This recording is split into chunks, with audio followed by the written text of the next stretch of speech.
I want to talk today about my views on religion, science, and the law. Now, uh, and I'm going to use this Venn diagram. Science is falsifiable. When you make a scientific claim, if it's truly a good scientific claim, uh, it needs to be within the realm of possibility that it could be wrong. Now, religion is not falsifiable. So you can make all sorts of religious claims and simply say it's on faith. It's by definition here, the way that I understand religion is it is not falsifiable. Religion is about sort of living your life in a certain way. It's more like an epic poem or a song or a regiment or something like that. It's very connected to your day-to-day life. Science can be very abstract. If I think we should all be scientific in our thinking, but some people are their job is to be a scientist, right? So this is the logical realm, if you will, and then this is the artistic realm. Now, there's a third part here, and that is the law. And so that's what I'm really interested in is right now is where the law and religion overlap. And that's usually expressed uh, through laws regarding religions, giving them rights or tax benefits, and they are in favor of large church entities and denominations.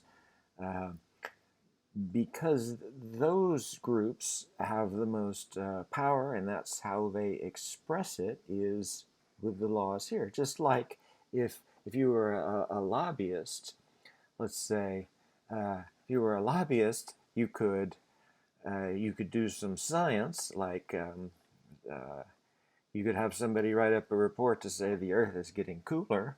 That's not very good science, but it's science nevertheless, I guess. And you could get a law passed for that. So, of course, what we would like to see is good science used in regards to the law. Perhaps here in the middle is the bunk science of just getting things passed for religious purposes. So here, this is sort of uh, an idea. I say so legally unfalsifiable God. So really, all God is non-falsifiable. You can't. This is an anomaly, right?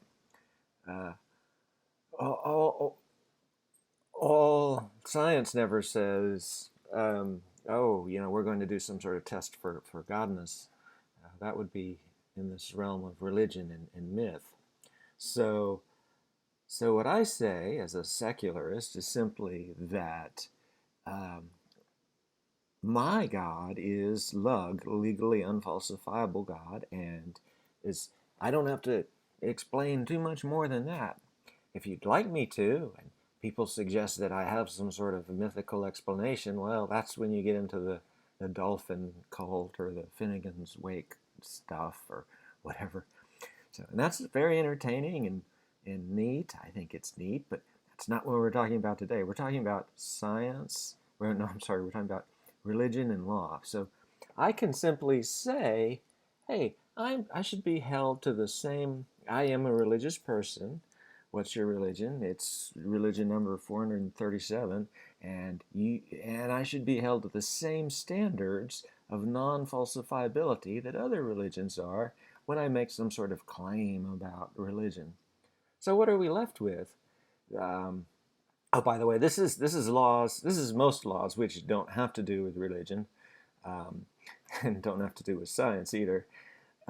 That's the bulk of the laws and ordinances, and it's usually special treatment for whoever has the money to pay for the legislation. You have to have power to pass laws. Now, the only way for average folk to get this power would be through religion, I believe, through this, and you can do it with traditional religion if you want, um, or you can do it with this sort of thing here. By the way, this is where The Freedom from Religion Foundation actually fits in here, right? Because they are about laws and religions, even though they are atheist and secular. This is also where the Satanic Temple fits in here, because the Satanic Temple has done a great job of using the laws uh, to change religion. So it is a heresy in the way that the Unitarian Church loves to say that they're heretics. The Satanic Temple is a heresy which reforms the Christendom religion, which we see here, which this includes basically everything that Donald Trump would go after, right? So, um, in this is called Thorism, which is just simply to say, um, look, I'm a secular person. I'm a good person. I'll make whatever sort of church you want, but I'm going to get that tax exemption just like these people. I'm going to push that everybody should be able to do that because we don't have lots of choices left uh, for a number of reasons which are beyond the scope of this video.